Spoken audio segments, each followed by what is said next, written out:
Goeiemôre julle, is Mr. Diedericks hier van die Elsies Rivier. Ek is sonder pen, sonder papier.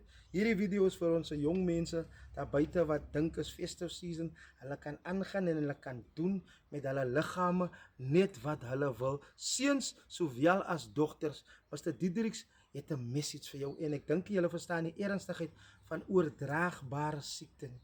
Nee, ek dink of julle verstaan die ernstigheid van HIV nie.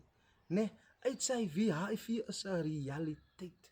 Jong mense, daar buite, ek wil vandag vir jou sê, kyk mooi agter jou body. Kyk mooi agter jou liggaam, dit is jou liggaam. Nee, jy hoef nie lief te wees vir iemand, dan moet jy net gaan slaap met daai iemand vir daai momentie. Nee, luister hierso, as jy nie wil luister nie, as jy wil aangaan soos jy wil aangaan, luister na Mr. Diedericks mooi.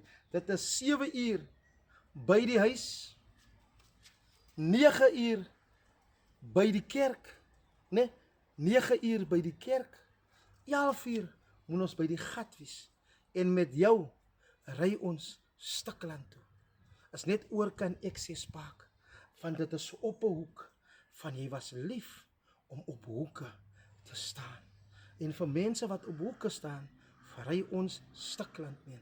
Al wat ek vir jou wil sê is, kyk mooi agter jou, is festive season hier buite, nee, van Mr. Diedericks af tot by jou.